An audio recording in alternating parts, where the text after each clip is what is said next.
She's the co-founder of Dora, has a passion for analysis, and Forbes went out of their way to call her snarky. Please welcome Nicole Forsgren.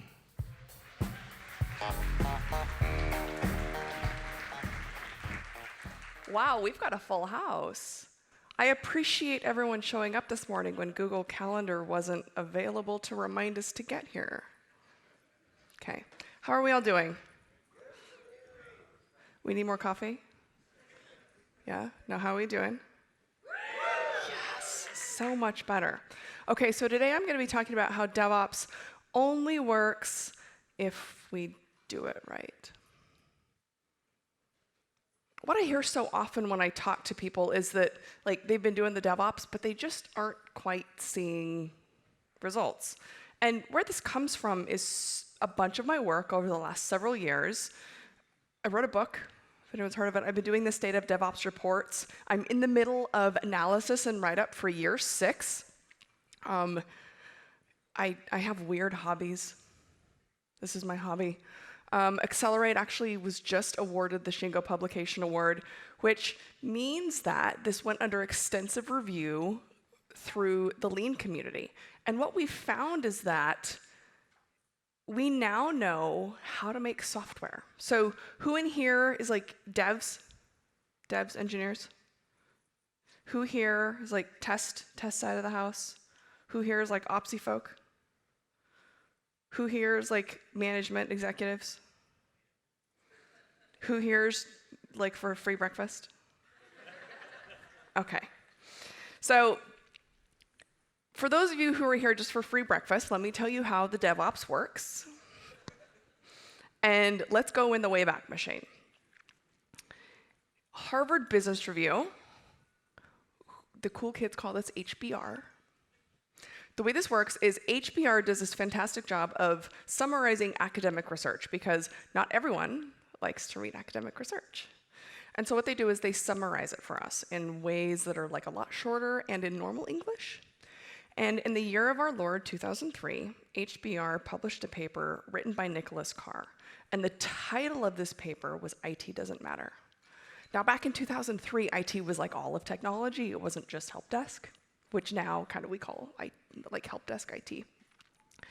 So the challenge with this, we had a couple of challenges. First of all, IT was all of technology, and so HBR also is kind of manager crack, right? So executives and managers around the world were reading HBR and saying, oh, I don't need to pay attention to technology anymore, right? So who's heard this, right? IT is a cost center, right? Yeah, right? People are I've heard this. Also, Nicholas Carr is a Pulitzer Prize nominated author. So people are we're done here. So this idea can die in a fire because people insisted that technology just didn't matter. Well, here's the thing. Technology does matter. Well, the bigger problem is that you can't just say, well, you're dumb, but you're dumb. You can't just point fingers at each other. And so for years, we've been trying to figure out how to disprove this point. The challenge is that Nicholas Carr really did have a point, right? There were 40 years, at least, of academic research showing that investments in IT just didn't do anything. We didn't have ROI, right? That return on investment. Now, stick with me for another couple seconds. Don't go straight to Twitter or Facebook or see if your Google Calendar works again. Here's what we were saying. If we just bought technology and then plugged it in, bought laptops, bought servers, it didn't help us get ahead because our competitors could do the exact same thing. Or even if we bought really difficult things to do, like ERP systems, right? If we bought SAP, it was because if our competitors can do the same thing, it doesn't help us get ahead, right? Well, shocker, you're doing it wrong. This is me trolling the industry right now. What's old is new again, right? If anyone is trying to sell you DevOps in a box, if anyone is telling you that this is simple and this is easy, you can push a button and be done and magically get ahead of your competitors, there's no way it's going to work, right? We know this. Because if it's going to be a magical solution, there's no way we can win with this. We have to do the hard work of being the ones to deliver the value for our customers, for our stakeholders, for our company. But for those of us that are in tech, right? The developers, the testers, the ops people, we know this, right? Like we've known this. This is how I got into this industry. So I started as a developer and then ended up having to maintain my own infrastructure because we were way too busy. So we knew this, right? Our intuition knew this, but sometimes we needed the proof. So if anyone here is familiar with this seminal talk, Allspaw and Hammond were at Velocity in 2009, and it was 10 deploys per day, dev and ops cooperation at Flickr. Now, Shlomi just talked to us about how the way we used to develop and deliver software was we would push once a year. I don't know if anyone was around back when we used to do this, but this was the way we used to do it, right? And it was this ridiculous fire drill. Basically, we lit everyone on fire once a year. And so Allspaw and Hammond got on stage and they say, we're pushing 10 times a day. And half the room was like, this is amazing. This is incredible. This is I gotta figure this out. You gotta tell me how you're doing this. And the other half of the room is like, you're lighting them on fire 10 times a day? This is inhumane. How dare you do this? This can't be possible. But then we all started telling stories. We started figuring out how this is possibly sustainable, how you can do this. And it's because you're not just buying something and plugging it in. It's because it is a lot of automation, but it's also changing the way we do it. It's changing the practice. It's pulling teams together. It's increased cooperation. It's breaking down features into smaller pieces. It's breaking down story points. It's working closely together. And when we work closely together, it's changing that culture, right? We're no longer pointing fingers at each other. Now, we've been doing this about a decade, so we know this is possible. The challenge for some of us is if we go back to management and we say, this is possible, we can do this. Many times they're like, nah, that team's different. I don't know if that happens to you. It used to happen to me all the time.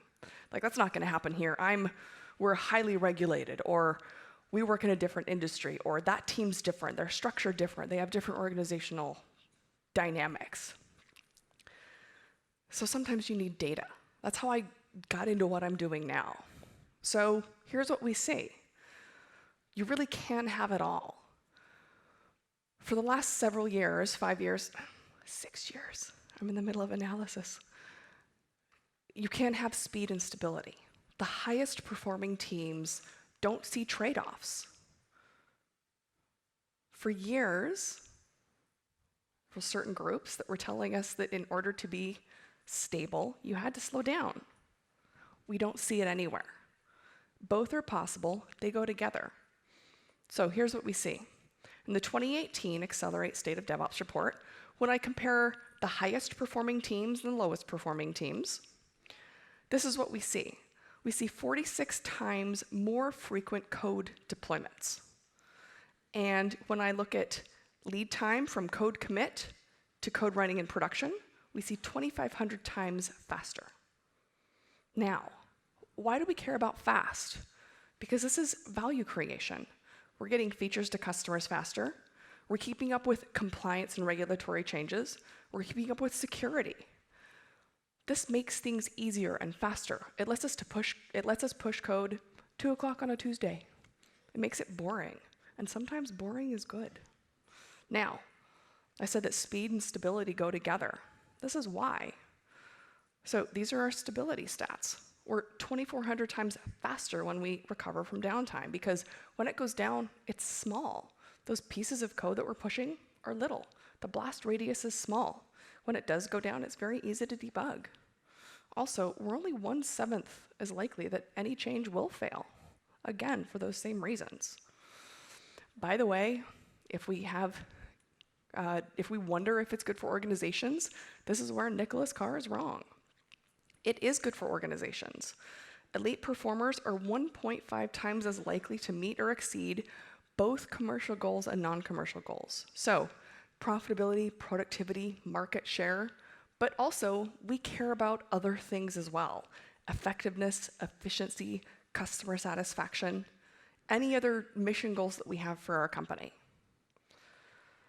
Okay, for kind of bonus points, we also see 50% higher market cap growth over the previous 3 years. A little asterisk there. I could only run that analysis for companies that were publicly traded.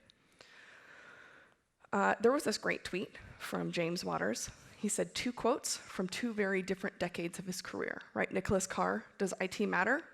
And then Mark Andreessen, software is eating the world. Things are very different now, right? Okay, so some of my favorite things that I found. 1, some things are important across tools and across experiences. One thing that I found that I really like, some people find this surprising, but it's interesting when we think about it, right? First, technology stack doesn't matter. So sometimes people come back to me and they're like, can't do this, the DevOps won't work, we're in legacy environments. I work on a mainframe. My first 2 jobs were on mainframes. Can't do it. But what we found is that working on a mainframe system isn't correlated with performance. Now, low performers are more likely to be working on mainframe systems, outsourced software, but you can do it. We've actually seen people do DevOps, and when I say do DevOps, work with technology, improve their process, develop and deliver with greater speed and stability, even on firmware. Okay, so if the technology stack doesn't matter, what types of things do we need to be working towards? It's architectural outcomes that are important. So think about these key questions. Can your team change the design of the system, test the system, and deploy the system without fine-grained communication and coordination with people outside the team? Now, there's something that's kind of interesting to pick up here. It does talk about technology aspects here. It does talk about architecture aspects here. But it also really comes down to people as well, right? It's about speed and stability in both the architecture and the people. Sounds a lot like Conway's law. Organizations which design systems are constrained to produce designs which are copies of the communication structures of these organizations. So, granted, it may be a little harder to get this done if we're working in legacy environments or firmware than if we're working in the cloud. But we can get it done. So again, DevOps is possible. We just have to actually execute and do it right. So back in the day, if we think about it, we didn't have enough compute, storage, and resources. Coordination was pretty straightforward, right? Nowadays, we have so much storage, speed, and memory, but we're working in distributed systems. So coordination is much more difficult. And sometimes coordination ends up being our biggest bottleneck. We have so many people, we have so many systems. Now, something else that's true is we really need to make our systems visible. So ask ourselves this: can teams see the flow of work through the value stream? Can we monitor application and infrastructure systems? Do we use comprehensive systems to understand system health? And can we visualize our work? And is it used to make decisions? Because the interesting thing is that we're working with what's basically invisible systems and invisible inventory. If we can see this, if we can surface it, it makes a big difference in how we do our work and the impact that we have on our systems. Okay, something else. Cloud infrastructure definitely does help, but again, we have to do it right. So, who here's in the cloud? Do we work in the cloud? Hey, some people don't. Okay, here's what we see. As I mentioned, cloud infrastructure helps drive these outcomes that we're talking about, but only if you do it right. So, we did some research last year looking at the 5 essential characteristics, and by the way, this comes from NIST, National Institute of Standards and Technology. So I didn't make this up. This comes from someone else. So Let's do a quick exercise. Raise your hand if you're in the cloud. Okay. Who here has on-demand self-service? So if you put ServiceNow in front of it and someone has to approve it, like, put your hand down. Like, I love you, but you get no points. Okay, otherwise, if your hands are still up, you're still in the game. Broad network access. Can you access this from several devices? Okay, hands are still up. Good job. Resource pooling. Like, can you combine access? We're still good. Okay, rapid elasticity. Bursting like magic. Okay, we're usually still good here. Measured service. You only pay for what you use. Everyone give all those with their hands still up a hand. These people are still in the cloud. Okay. I will make a note that we can architect several of our systems, including on-prem systems, to have these characteristics and get the benefits of being in the cloud. Many times when I talk to companies, executives, architects, they'll say, well, I went to the cloud, but I don't see any benefit. Yeah, because you're skipping steps. You can't like buy the gym membership and put it on the shelf and be like, well, I'm not in shape. It's the same thing.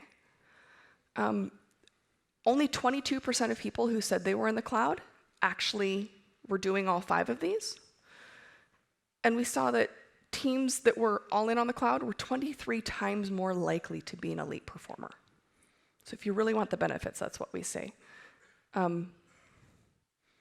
Corey Quinn had one of my favorite snarks on this. Can't slap a sign on your data center and call it cloud. So we really have to do the work. Open source is good. Are we here? Anyone here in open source? We're doing some open source work? Okay, awesome. Here's what we see. It's highly correlated with speed and stability. And SDO performance adds availability. So the use of open source really helps us out here. Elite performers are 1.75 times more likely to make extensive use of open source components, libraries, and platforms. And they're planning on extending this, okay? It really is all about leveraging this community. Outsourcing is bad. Who here is surprised? Okay, if you're a vendor selling this, I love you, but I don't want to hear from you. Okay, here's my caveat. We're talking about functional outsourcing.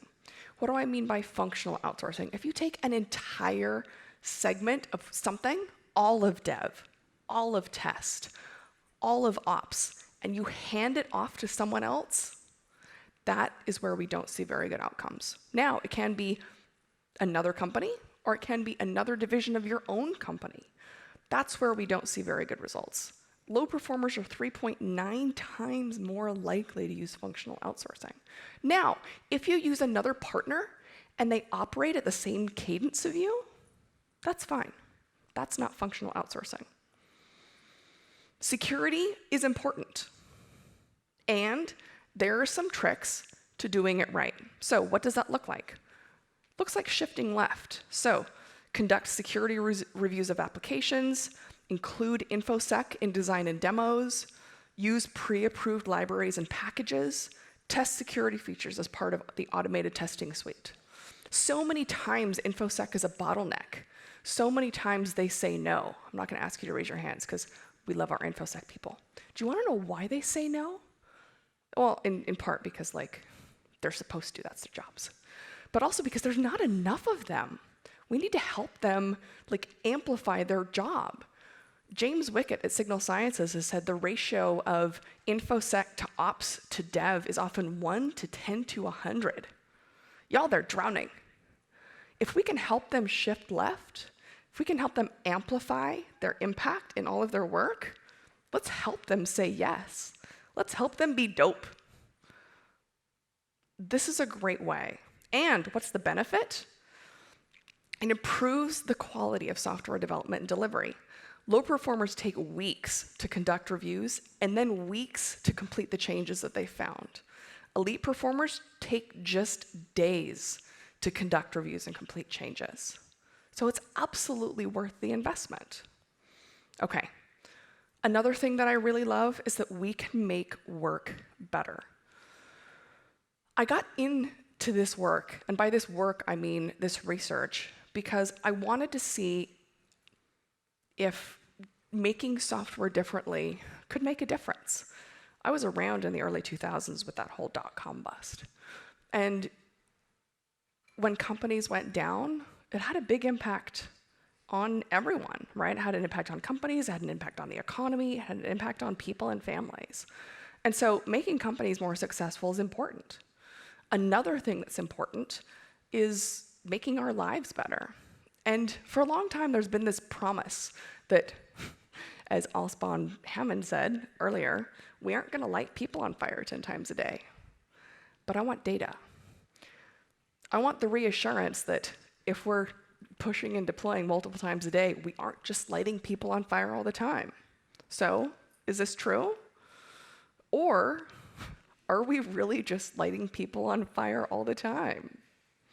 Because I also, she's adorable, but what happens? Because I've been through 7-day forced marches.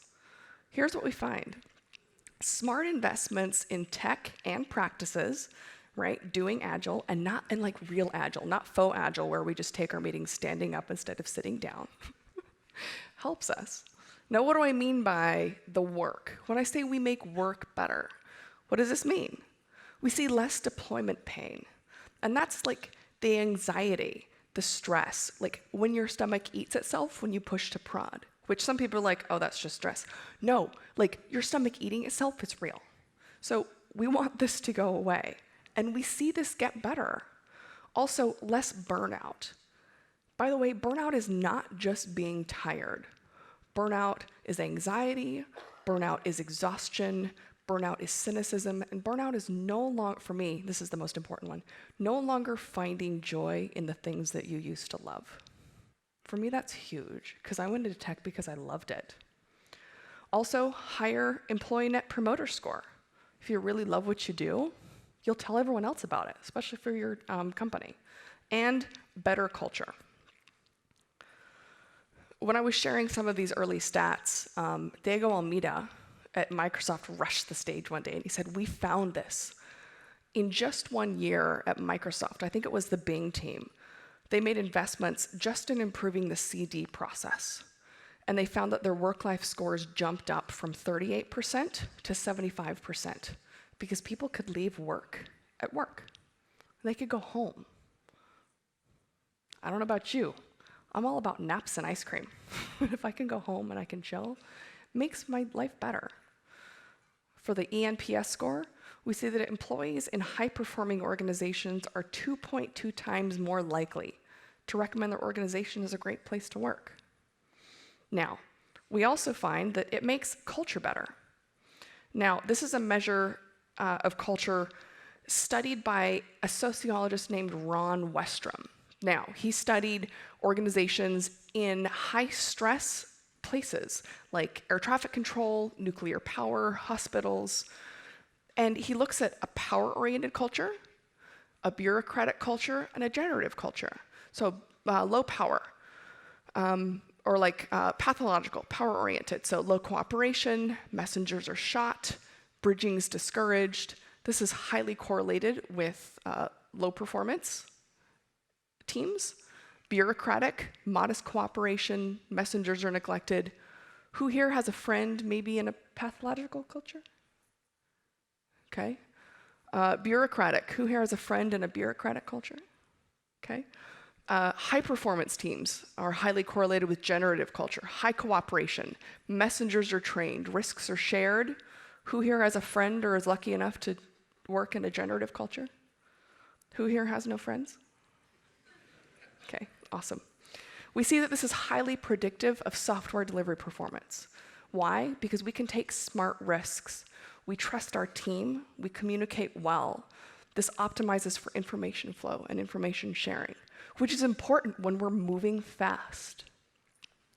Really quickly, some of my other favorite findings in the last 6 years of data, change advisory boards are useless.